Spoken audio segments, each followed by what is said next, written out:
নমস্কার দর্শক এবং শ্রোতা বন্ধুরা, অমৃত কথা এবং বাণী চ্যানেলে আপনাদের সকলকে সুস্বাগত জানাই। আজকের এই ভিডিওটি থেকে ভগবান শ্রীকৃষ্ণের কিছু মূল্যবান উপদেশ সম্পর্কে জানতে পারবেন। এই মূল্যবান উপদেশগুলি অনুসরণ করে আপনারা জীবনে সফলতা অর্জন করতে পারবেন। আর যদি ভিডিওটি ভালো লেগে থাকে তাহলে অবশ্যই একটি লাইক করবেন এবং প্রিয়জনদের সাথে ভিডিওটি শেয়ার করবেন। এবং যারা আপনারা এই চ্যানেলে নতুন তারা অবশ্যই চ্যানেলটি সাবস্ক্রাইব করে দিবেন। এবার আসুন ভিডিওটি শুরু করা যাক। সংসারে দুই ধরনের পথ হয়, উচিত পথ আর অনুচিত পথ। একটা শুভর দিকে নিয়ে যায় আর একটা অশুভর দিকে নিয়ে যায়। অনেক সময় অজ্ঞানতাবশত জীবনে আমরা সেই পথ নির্বাচন করে নিই যা আসলে অনুচিত। তারপর নিজেকে আশ্বস্তও করে ফেলি যে এই পথেই চলতে হবে, এখান থেকে ফেরার পথ নেই। কিন্তু যদি সত্যি বলি তাহলে এটা শুধুই আপনার ভ্রম।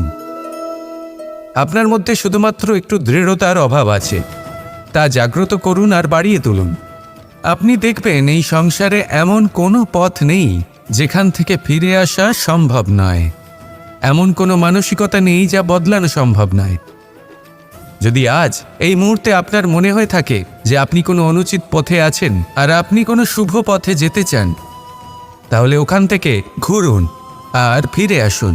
আবার সেই মোড়ে ফিরে আসুন আর সেই পথ নির্বাচন করুন যা আপনার জন্য শুভ।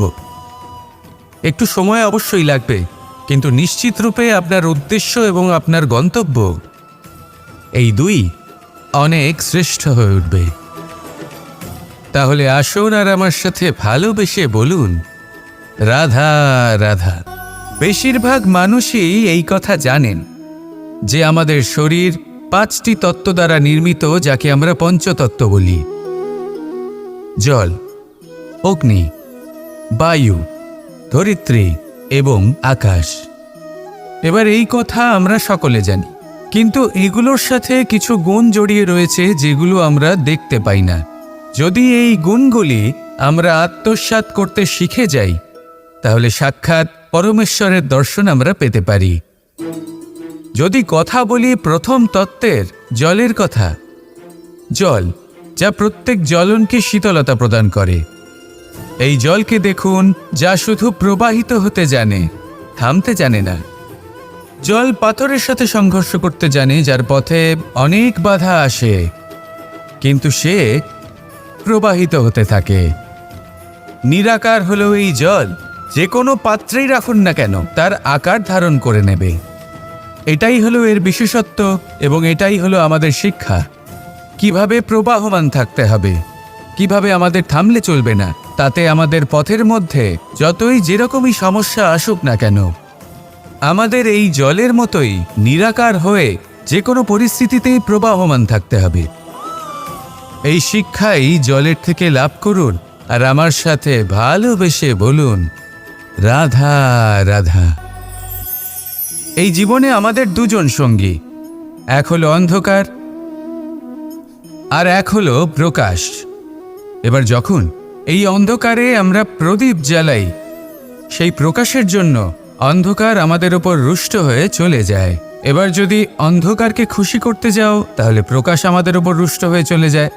এ হলো ঠিক সেই পরিস্থিতি যে আমাদের দুই বন্ধু, তাদের মধ্যে সদ্ভাব নেই। যদি কোনো একজনের মান ভাঙাতে বা খুশি করতে যাও তাহলে দ্বিতীয়জন অবশ্যই রুষ্ট হয়। সেই অবস্থায় আপনাকে বোঝদারের মতো কাজ করতে হবে যে কখন কাকে সমর্থন করতে হবে, কখন কার সাথে চলতে হবে। যদি পারেন তাহলে সকলকে একসাথে নিয়ে চলবেন। যদি কোনো মানুষের মধ্যে বনিবনা না হয় তাহলে তাদের মধ্যে সামঞ্জস্য বজায় রেখে সংসারের রীতিনীতির চক্র চালিত করা, এটাই তো হলো মনুষ্য জীবন। এবার এটা কিভাবে করা সম্ভব? শুধুমাত্র প্রেমের দ্বারা। তাহলে এইভাবেই সবাইকে প্রেমের দ্বারা বেঁধে রাখুন আর আমার সাথে ভালোবেসে বলুন, রাধা রাধা। এই সংসারে সবাই বলেন আমি অর্জুনের মতো হয়ে উঠতে চাই। সবাই চায় যে তারাও যেন অর্জুনের মতো গান্ডীব লাভ করে। তারাও চায় যে তাদেরকেও মহাদেব এসে পশুপতি অস্ত্র দান করবেন। তারাও এটাই চায় মহাভারতের মতো মহাসংগ্রামে বিজয়ী হতে।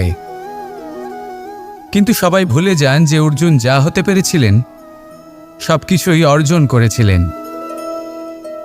যদি আপনিও অর্জুনের মতো গান্ডীব লাভ করতে চান, তবে আপনাকেও তার মতোই শ্রেষ্ঠ কাঠ নির্বাচন করতে হবে। সেই কর্ম আপনাকেই করতে হবে। তার প্রত্যঞ্চা যাতে তীব্র হয়, তার জন্য আপনাকে সর্বশ্রেষ্ঠ দড়ি খুঁজে বের করতে হবে। আপনার বাণ যাতে ঘাতক হয়, সেই জন্য আপনাকে নতুন নতুন ধাতু খুঁজে বের করতে হবে। সেই শিক্ষা আপনাকে লাভ করতে হবে, তবেই আপনার ইচ্ছে পূর্ণ হবে। অর্জুন হওয়া বড়ই সরল। যদি আপনি কিভাবে অর্জন করতে হয় তা জানেন। শুধুমাত্র স্বপ্ন দেখেন যারা, তারা কখনোই অর্জন করতে পারবেন না। কিন্তু যদি কেউ অজ্ঞাতবাস ভোগ করতে পারে, যদি কেউ লাক্ষাগৃহ থেকে পালিয়ে বাঁচতে পারে, যদি কেউ কঠোর তপস্যা করতে পারে, প্রতীক্ষা করতে পারে এবং পরিশ্রম করতে পারে, তাহলে সে অর্জুন অবশ্যই হয়ে উঠবে। যদি আপনি অর্জুন হয়ে উঠতে চান, তাহলে কর্ম করতে শিখুন আর আমার সাথে ভালোবেসে বলুন, রাধা রাধা। কিছু মানুষ চিরকাল দুঃখে থাকেন, বলেন যে দূরত্বের কারণে ওনাদের ভালোবাসা সমাপ্ত হয়ে গেছে। এমনও কিছু মানুষ আছেন যারা বলেন যে দূরত্বের জন্য ভালোবাসা বৃদ্ধি পায়। কেউ বলেন কাছাকাছি এলে ভালোবাসা বৃদ্ধি পায়। কিন্তু আসল সত্য হলো এটাই যে দূরত্ব ভালোবাসা পরিমাপ করার কোনো মাপদণ্ডই নয়। চাতক পাখিকে দেখুন, সারা বছর সে অপেক্ষা করে যে কখন বর্ষা আসবে আর ওর তৃষ্ণা নিবারণ হবে। বর্ষার জল ছাড়া ও আর অন্য কোনো জল পান করে না। তাহলে বলুন, এই যে দূরত্বের জন্য ওদের ভালোবাসা কি সমাপ্ত হলো? এই ভালোবাসা আপনার মানসিকতা বুঝতে পারে। সে আপনার মনে লুকিয়ে থাকা আবেগ বুঝে নিতে পারে। তা সে আপনি যতই দূরে চলে যান না কেন, যতই কাছে আসুন না কেন, শুধু নিজের আবেগগুলিকে কখনো মলিন হতে দেবেন না, স্বার্থ জড়িয়ে ফেলবেন না। প্রেমকে পবিত্র করে তুলুন। এই প্রেম ক্রমাগত বৃদ্ধি পাবে। আসুন আর এই ভালোবাসার সাথে বলুন, রাধা রাধা। এই সংসারে ভিন্ন ভিন্ন ধরনের গাছ আছে, অসংখ্য ধরনের প্রজাতি আছে। কিছু গাছ পাতা দিয়ে থাকে, কিছু ফুল, কিছু ফল। কেউ ছায়া প্রদান করে, কেউ শীতলতা প্রদান করে, কেউ নিজেকে খুব কষ্ট দিয়ে এই সংসারের বিকাশে সহায়ক হয়ে ওঠে। কিন্তু এই সবার মধ্যে একটা বিষয় কিন্তু সমান। এরা প্রত্যেকেই পাতা ছাড়া, ফুল ছাড়া, ফল ছাড়া জীবিত থাকতেই পারে, কিন্তু কোনো বৃক্ষই শিকড় ছাড়া বেঁচে থাকতেই পারে না। এটাই হলো রাধার। ঠিক সেইভাবেই আমাদের জীবনে শক্তি হোক, ধন হোক বা সাফল্য হোক, আমাদের পরিবারের প্রসন্নতাই হোক, এই সব কিছুর আধার হলো, সব কিছুর মূল হলো পরিশ্রম। তাই জীবনে চিরকাল পরিশ্রম করতে থাকুন। যদি আপনি জীবনে মহান হবার পথে অগ্রসর হতে চান, তাহলে পরিশ্রম করুন। এই পরিশ্রম দ্বারাই নিজের পরিবারকে প্রসন্ন করুন, নিজের বন্ধুদের প্রসন্ন করুন, এই সমাজকে গর্বিত করুন। আসুন আমার সাথে ভালোবেসে বলুন, রাধা রাধা। এই সংসারে 3 ধরনের আবেগ অত্যন্ত গুরুত্বপূর্ণ, যা প্রত্যেক মানুষের জীবনে থাকে। প্রথমটা হলো আনন্দ, যা আমরা সবাই লাভ করতে চাই। দ্বিতীয় হলো ক্রোধ। এটা তখনই আসে যখন আমরা আমাদের উপর নিয়ন্ত্রণ হারাই বা কোনো পরিস্থিতি আমাদের প্রতিকূল হয়ে থাকে। তৃতীয় হলো দুঃখ। এই দুঃখ তখনই আসে যখন কোনো একটা পরিস্থিতি আমাদের মনের মতো হয় না, বা আমাদের প্রিয়জন আমাদের বুঝতে পারেন না। আমরা অমূল্য কিছু হারিয়ে ফেলি, তখন এই দুঃখ আমাদের হৃদয়ে আশ্রয় নেয়। এই 3 আবেগ হলো এমন যে আমাদের জীবনে আসতে এবং যেতে থাকবে। কিন্তু এই 3টি আবেগের বিষয়ে কোন কথাটা মনে রাখতে হবে সেটা শুনুন। যখনই আপনি আনন্দে থাকবেন, প্রতিশ্রুতি দেবেন না। কারণ যখন মানুষ আনন্দে থাকেন, তখন তিনি নিজের বিবেক বোধ হারিয়ে ফেলেন। দ্বিতীয়ত, যখনই আপনি ক্রুদ্ধ হবেন, উত্তর দেবেন না। কারণ ক্রোধের বশে যে উত্তরই দেবেন সেটা শুভ হবে না। তৃতীয়ত, যখনই আপনি দুঃখী থাকবেন, কোনো সিদ্ধান্ত নেবেন না। তখন নিজের মনের ওপর, নিজের কর্মের ওপর, নিজের ওপর নিয়ন্ত্রণ রাখতে চেষ্টা করুন। যদি এই 3টি আবেগের ক্ষেত্রে এই জিনিসগুলো মনে রাখেন, তাহলে জীবনে কখনো আক্ষেপ করবেন না। আসুন আমার সাথে ভালোবেসে বলুন, রাধা রাধা।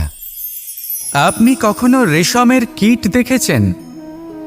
নিজের সুরক্ষার জন্য সে নিজের লালা থেকে একটি সুতো উৎপন্ন করে, আর সেই সুতো দ্বারা নিজেকে পেঁচিয়ে নেয়, প্রকৃতি এবং অন্য জীবজন্তুর হাত থেকে সুরক্ষার জন্য।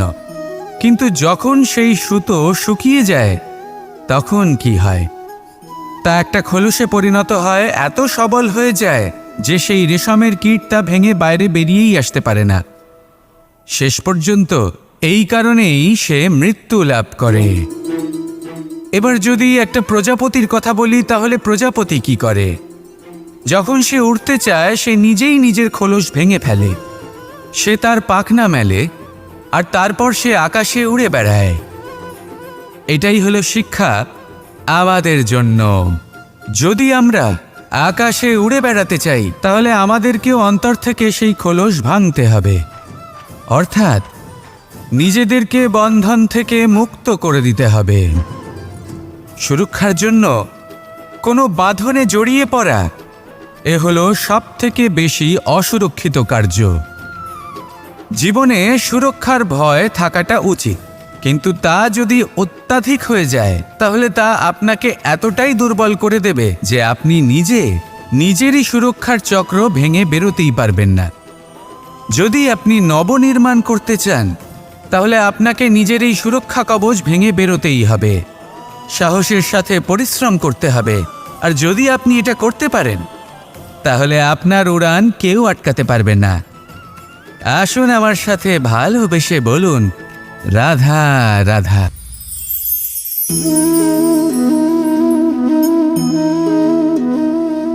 ভোজনের দ্বারাই শরীর পুষ্টি লাভ করে। ছোটবেলা থেকে আজ পর্যন্ত যাই আপনার ভোজন হয়ে থাকুক, যাই আপনার আহার হয়ে থাকুক, সেই অনুসারেই আপনার শরীর গঠিত হয়েছে। এই ভোজন অত্যন্ত গুরুত্বপূর্ণ, সেই জন্য এর প্রত্যেক অংশকে বোঝা খুব আবশ্যক। প্রথম অংশ, যে আমরা কি গ্রহণ করছি, এই ভোজন কোন স্থান থেকে আসছে সেটা বুঝুন। দ্বিতীয় অংশ, ভোজন কে বানাচ্ছেন। এই ভোজন সর্বশ্রেষ্ঠ তখনই হয় যখন মাতার হাতে তৈরি করা ভোজন হয়। কিন্তু যদি মাতার তৈরি করা ভোজন আপনি প্রাপ্ত নাও করতে পারেন, তাহলে সেই ব্যক্তির ভোজন তৈরি করা উচিত যিনি সাত্ত্বিক। তৃতীয় অংশ, কোন স্থানে আপনি ভোজন গ্রহণ করছেন। যে স্থানে আপনি ভোজন গ্রহণ করছেন তা সাত্ত্বিক হওয়া উচিত, তা হলো অত্যন্ত গুরুত্বপূর্ণ।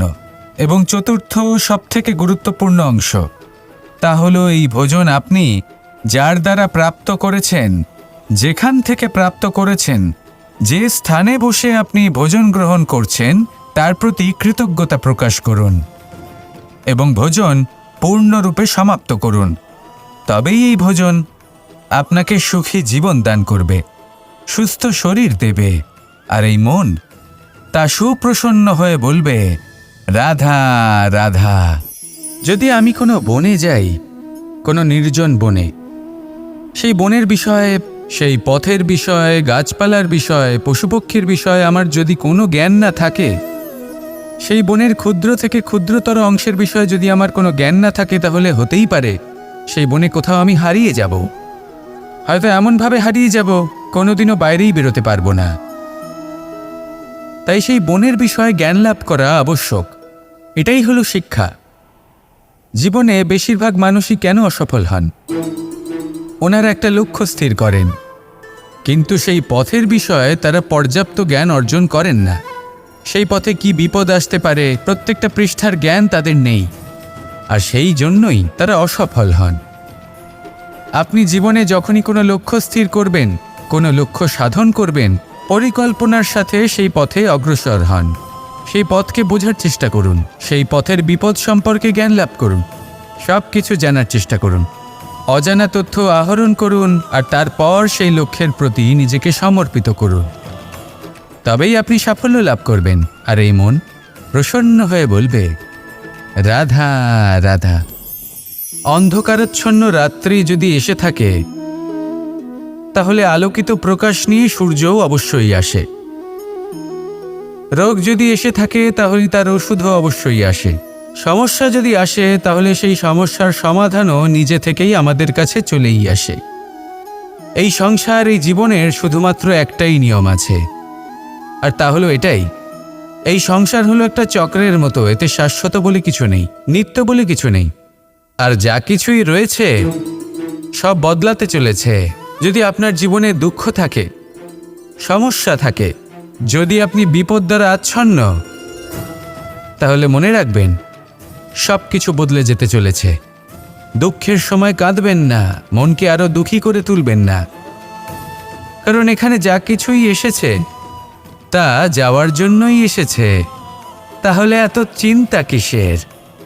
আনন্দ সহকারে জীবনযাপন করুন, আর আমার সাথে ভালোবেসে বলুন রাধা রাধা। ফাসান সে জিড়নানি যথা বিহার, নবানি গ্রহাতি নরোপরানি, তথা শরীরানি বিহায় জিড়না,